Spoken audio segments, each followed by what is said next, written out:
Salut à tous, j'espère que vous allez bien. On se retrouve dans une nouvelle vidéo pour vous présenter le clavier KM G12 de chez OK. Donc, la boîte ici présente. Voilà, donc au moment où je vous fais cette intro, j'ai déjà déballé le clavier. Donc je sais déjà ce que j'en pense, quels en sont les points forts et les points faibles, enfin ce qui me déplaît le plus et ce qui me plaît le plus. Donc on se retrouve à la fin avec une petite conclusion comme d'habitude pour vous énumérer les différents points que j'ai appréciés et ceux que j'ai le moins appréciés. Allez, c'est parti, donc on va commencer avec le packaging. Alors chose assez surprenante, on a un emballage noir mat avec simplement le logo de la marque et non pas placardé le clavier ainsi que plein d'informations comme beaucoup de constructeurs.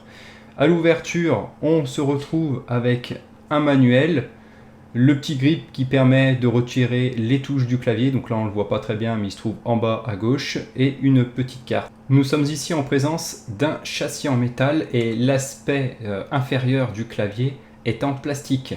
Les touches quant à elles, comme vous pouvez le constater, sont noir mat et j'y reviendrai en conclusion, c'est un excellent point. On appréciera les finitions du clavier comme vous pouvez le constater, ici avec un petit chanfrein qui fait tout le tour du clavier chromé. Et c'est réellement très très beau visuellement. Je reviens rapidement sur les touches du clavier car celles-ci permettent également de contrôler le RGB sans passer par la suite logicielle GAIM de chez OK. Le clavier que je vous présente ici est un clavier à 105 touches avec l'effet d'éclairage Surround qui est en fait la petite bande lumineuse qui se trouve en dessous des touches, comme vous pouvez le voir, qui fait tout le contour du clavier. On va maintenant passer donc sur le logiciel GAIM pour voir les différentes possibilités d'éclairage du clavier. Donc là, comme je peux vous montrer, c'est lors de l'appui sur les touches que le clavier s'éclaire. Vous avez donc dans Predefined un nombre de modes déjà pré-remplis qui permettent d'agir sur les touches du clavier au niveau donc du RGB. Donc on a Static, on a Breath, on a Trembling, On Press. Donc On Press c'était le fameux mode de pression sur les touches. Twinkling, Laser Beam, Vortex, donc là on est sur Vortex comme vous pouvez le voir, ça vient au milieu, au centre du clavier et ça fait une spirale pour s'éclater. Donc Vortex, on a Néon, on a Rain, Ripple, Color Fountain, Rainbow et après la possibilité donc d'agir et de créer vos propres modes. Le Brightness qui va vous permettre également de pouvoir interagir sur la luminosité, donc allant de 0 à 9, et Speed suivant le mode RGB que vous aurez mis sur votre clavier qui permettra d'agir sur la vitesse du fameux mode en question. Donc la vitesse de rotation, par exemple si c'est le Rainbow, pour que ça défile de gauche à droite sur le clavier. Alors une chose à savoir, à chaque fois que vous allez agir sur un mode, il va falloir obligatoirement faire Apply, donc appliquer. Sans quoi, le mode que vous aurez choisi ne sera pas actif sur le clavier. Alors je me suis fait avoir, parfois je cliquais et je voyais pas le mode apparaître, mais en fait il faut appliquer.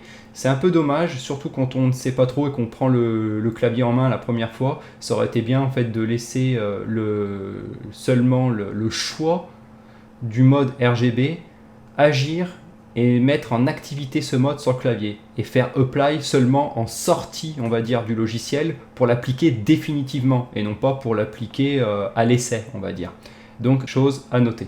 L'avantage donc de ce clavier, c'est que vous pouvez utiliser ou non le logiciel. Si vous ne souhaitez pas l'installer, vous pourrez utiliser les différentes combinaisons des touches. Donc avec le manuel qui est livré, vous pourrez le faire ou également télécharger donc le manuel en ligne. C'est assez simple, mais je trouve ça beaucoup moins intuitif forcément que le logiciel. Le logiciel existe en 3 langues, dont l'anglais. Il n'y a pas le français, mais c'est relativement simple. La possibilité donc de faire des mises à jour. Un onglet également macro qui vous permettra donc de réaliser les macros pour votre clavier. Et le logiciel vous permettra de synchroniser l'ensemble de vos périphériques OK pour avoir en fait la même touche RGB sur tous vos périphériques. Allez, pour conclure cette vidéo, un petit appui sur les différentes touches du clavier pour que vous puissiez vous rendre compte du bruit que celle-ci dégage.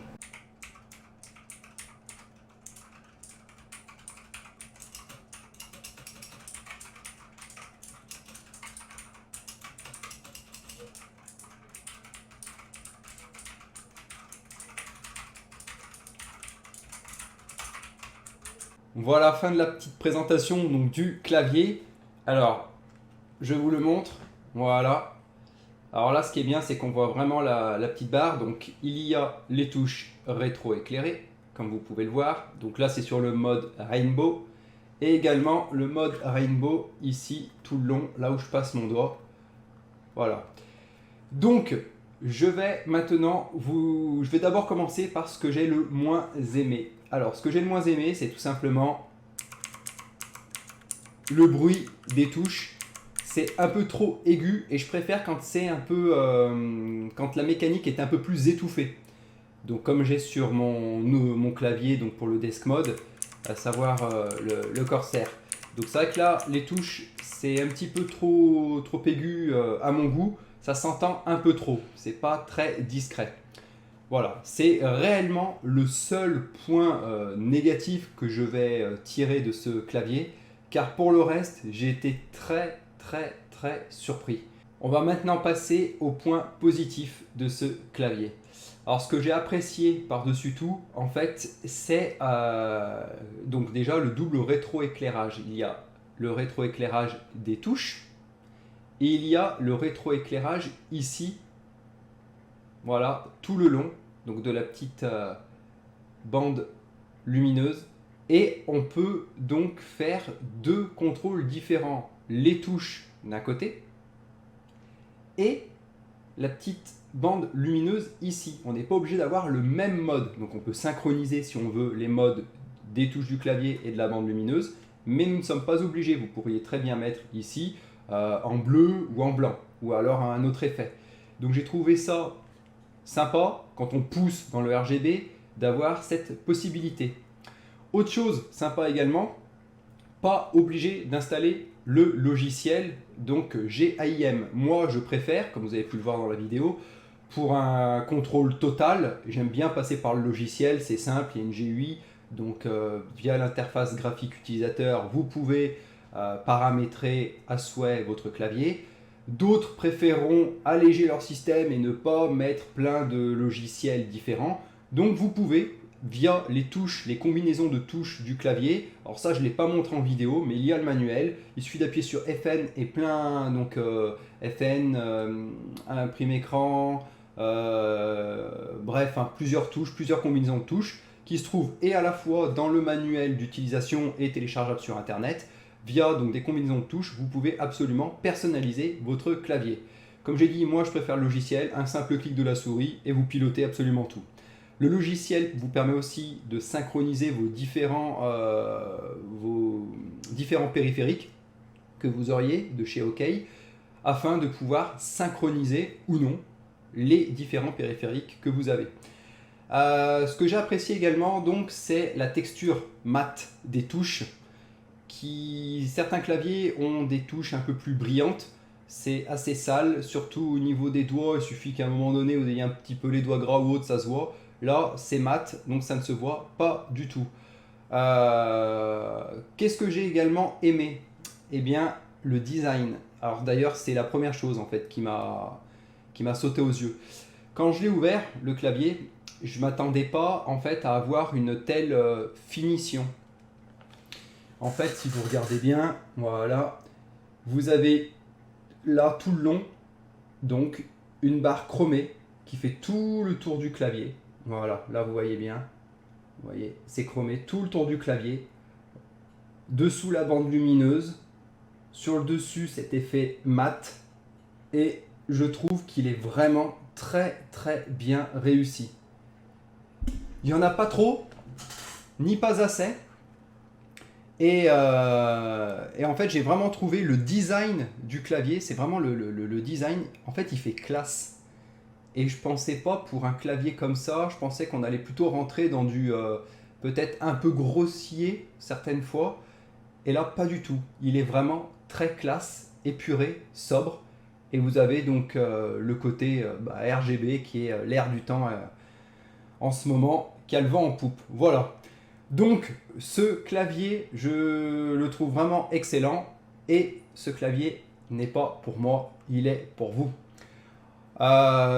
J'ai été contacté donc par cette marque qui m'a tout simplement proposé de l'essayer. J'en suis convaincu. Voilà, j'ai la chance et la possibilité de dire ce que je souhaite, je suis libre. Donc ça c'est le gros avantage de ma chaîne.